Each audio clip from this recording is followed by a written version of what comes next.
Hi friends, welcome back to സുവോസ് kitchen. നമ്മൾ ഇന്ന് ഒരു പഴംപൊരിയാണ് തയ്യാറാക്കുന്നത്. ഒരു സ്പെഷ്യൽ ബാറ്ററൊക്കെ ഉണ്ടാക്കി വളരെ വ്യത്യസ്തമായ ടേസ്റ്റോട് കൂടിയിട്ട് ആണ് നമ്മൾ ഈ പഴംപൊരി ഇവിടെ ചെയ്തെടുക്കുന്നത്.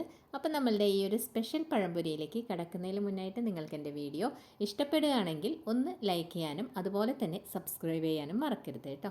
അപ്പോൾ എങ്ങനെയത് ചെയ്യുന്നതെന്ന് നോക്കാം. അപ്പോൾ നമ്മളുടെ സ്പെഷ്യൽ പഴംപൊരി ഉണ്ടാക്കുന്നതിന് വേണ്ടി നല്ല പഴുത്ത ഏത്തപ്പഴം തന്നെ എടുക്കുക കേട്ടോ.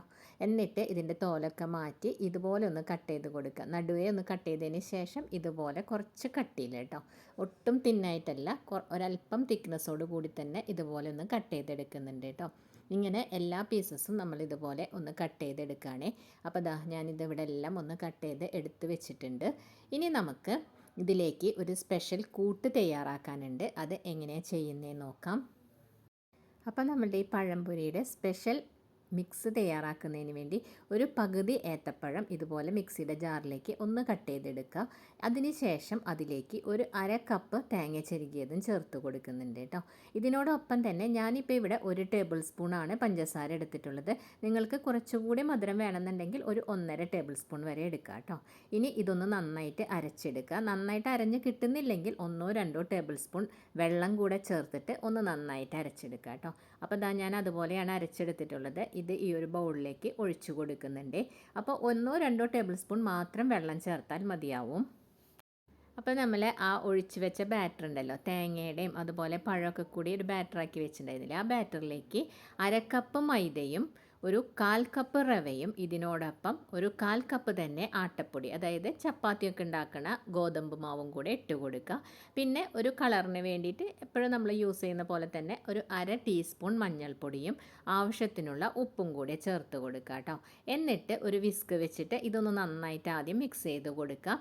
ഇങ്ങനെ നന്നായിട്ട് മിക്സ് ചെയ്ത് കൊടുത്ത ശേഷം ചെറുതായിട്ട് ചൂടായ വെള്ളം ഇതിലേക്ക് കുറേശ്ശെയായിട്ട് ഒഴിച്ച് ആ ബാറ്ററിനെ നമ്മൾ പഴംപൊരിക്കൊക്കെ നോർമലി കുറച്ചൊരു തിക്നെസ്സോട് കൂടിയിട്ടല്ല ആക്കിയെടുക്കുക. ആ ഒരു പാകത്തിൽ ഇതൊന്ന് നന്നായിട്ട് കുറേശ്ശെ വെള്ളം ഒഴിച്ചിട്ട് തിക്നെസ് ആക്കിയെടുക്കുക. അതിന് ശേഷം നമ്മൾ ഇതിലേക്ക് 1 ടേബിൾ സ്പൂൺ കറുത്ത എള്ളാണ് ചേർത്ത് കൊടുക്കുന്നത്. പിന്നെ നിങ്ങൾക്ക് ഏലക്കായയുടെ ടേസ്റ്റ് ഇഷ്ടമാണെന്നുണ്ടെങ്കിൽ 1 ടീസ്പൂൺ ഏലക്കായ പൊടിച്ചതും ചേർക്കാം കേട്ടോ. ഞാനിവിടെ ഏലക്കായയുടെ പൗഡർ ചേർത്തിട്ടില്ല, എള്ള് മാത്രമേ ചേർത്തിട്ടുള്ളൂ കേട്ടോ. ഇതെല്ലാം കൂടി ഒന്ന് മിക്സ് ചെയ്ത് മാറ്റി വയ്ക്കുക. ഇനി നമുക്കിതിലിട്ട് പഴം മുക്കി പൊരിച്ചെടുക്കാം. നമ്മളപ്പോൾ കട്ട് ചെയ്ത് വെച്ച പഴത്തിൻ്റെ പീസസ് എല്ലാം ഈ ബാറ്ററിൽ മുക്കി നമ്മൾ തിളപ്പിക്കാൻ എണ്ണ ഇവിടെ ചൂടാക്കാൻ വേണ്ടി വെച്ചിട്ടുണ്ടായിരുന്നു. ചൂടായ എണ്ണയിലേക്ക് ആ പഴമെല്ലാം മുക്കിയിട്ട് ഇട്ട് കൊടുക്കുകയാണ് കേട്ടോ. അപ്പോൾ ഇനി ഇതൊന്ന് തിരിച്ചും മറിച്ചൊക്കെ ഇട്ട് ഒന്ന് ഫ്രൈ ആക്കി എടുക്കുക. നോർമലി നമ്മൾ പഴംപൊരി ചെയ്തെടുക്കുന്ന പോലെ തന്നെ ചെയ്തെടുക്കുക കേട്ടോ. ഭയങ്കര ഡിഫറെൻ്റ് ആയിട്ടുള്ളൊരു ടേസ്റ്റാണ്. എപ്പോഴും നമ്മൾ നോർമൽ മൈദയിൽ മുക്കി പൊരിച്ചൊക്കെയല്ലേ പഴംപൊരി ഉണ്ടാക്കുന്നത്. അതിൽ നിന്ന് കുറച്ച് വ്യത്യസ്തമായിട്ട് ചെയ്യാൻ നിങ്ങൾക്ക് താല്പര്യം ഉണ്ടെങ്കിൽ തീർച്ചയായിട്ടും ഒന്ന് ട്രൈ ചെയ്ത് നോക്കുക.